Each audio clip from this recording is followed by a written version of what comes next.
Data consistency in no SQL. जब हम database technologies को इमर्ज कर रहे होते हैं तो इमर्जिंग हमें फोर्स करती है, स्पेशली डेवलपर्स को, कंप्यूटर साइंटिस्ट को, कि वो एग्जैक्टली पता चलाएं कि किस लेवल की रियल टाइम जो है ना उन्हें कंसिस्टेंसी डाटा की रिक्वायर्ड है।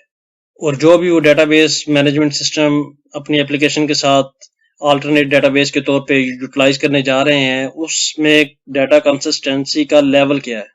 Data inconsistency in large-scale, reliable, distributed system must be tolerated for two reasons.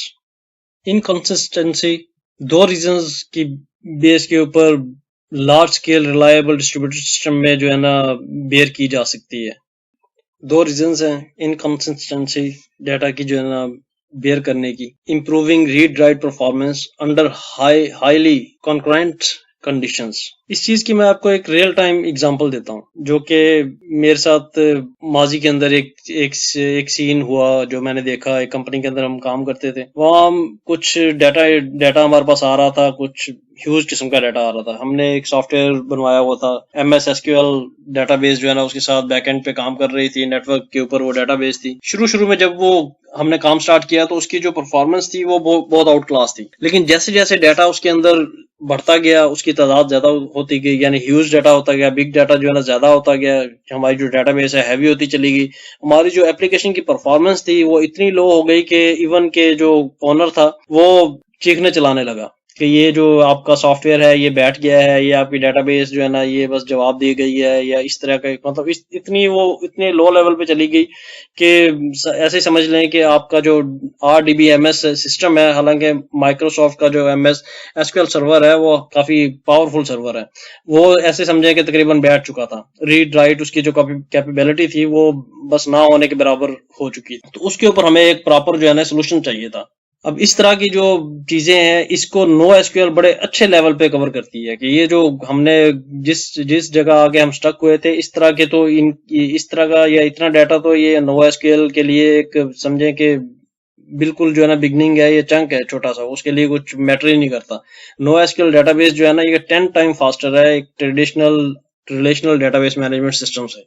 एक रीजन तो इसकी बियरेबल हो सकती है कि थोड़ी सी इनकंसिस्टेंसी जो होती है डाटा की, लार्ज स्केल डाटा के हवाले से, तो वो इसलिए थोड़ी बियरेबल है कि आपको जो है ना ये आपकी रीड राइट परफॉर्मेंस जो है ना उसके ऊपर किसी तरह का कॉम्प्रोमाइज नहीं होने देता। बस मजीद इसमें फिर से रिकवर करने के लिए आपको ये होता है कि प्रॉपर एक जो है ना एक एनालिस्ट और एक जो है ना टेस्टिंग का जो पर्सन है उसे बिठाना पड़ता है ताकि वो डाटा को टेस्ट करे। और थोड़ा सा आपको अपने जो टीम डेवलपमेंट है उसमें थोड़ी सी जो है ना आपको वो चेंजिंग करनी पड़ती है, थोड़ा अप करना पड़ता है, और आपके जो ऑलरेडी रिसोर्सेज यूज हो रहे होते हैं वो एज इट इज रहते हैं।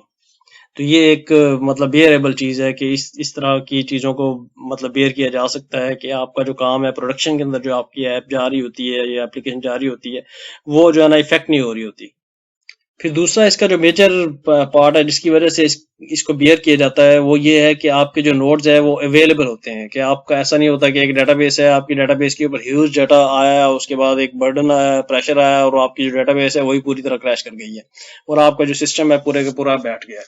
इस तरह के प्रॉब्लम्स इसके अंदर बहुत मतलब ना होने के बराबर है। तो नो एसक्यूएल ने इस तरह के प्रॉब्लम से निकाला है, तो जिसकी वजह से जो है ना ये आपको जो है ना एक बेयरेबल कंडीशन में ले जाती है कि इन कंसिस्टेंसी को जो है ना बेयर किया जाता है सिर्फ इन दो रीजंस की बेस के ऊपर, कि एक तो आपकी परफॉर्मेंस रीड राइट की वो मेंटेन हो रही है, और दूसरा आपके नोड्स जो है ना वो अवेलेबल है। तो इन चीजों को अगर सामने रखा जाए तो आपका जो इंफ्रास्ट्रक्चर है, आपकी प्रोडक्शन ऐप है, वो एक मार्केट के अंदर इन है और वो बैठ नहीं रही, अवेलेबल है। तो बहुत सारी मतलब आपका बिजनेस जो है ना वो एक रनिंग फार्म में है, अगर उसके अंदर कुछ बग्स हैं तो वो उसे आहिस्ता आहिस्ता रिजॉल्व किया जा सकता है, उसके ऊपर थोड़ी सी कास्ट और आप बढ़ा सकते हैं, बढ़ाकर उस चीज को रिजॉल्व किया जाता है। तो इस वजह से भी जो नो एसक्यूएल का मतलब एक एडवांटेज है हमें बड़ा अच्छा मिल रहा है। तो ये डाटा कंसिस्टेंसी के हवाले से जो छोटी छोटी चीजें हैं या इसके जो मेन कंसर्न्स हैं उसका हमें पता होना ये बड़ा जरूरी है।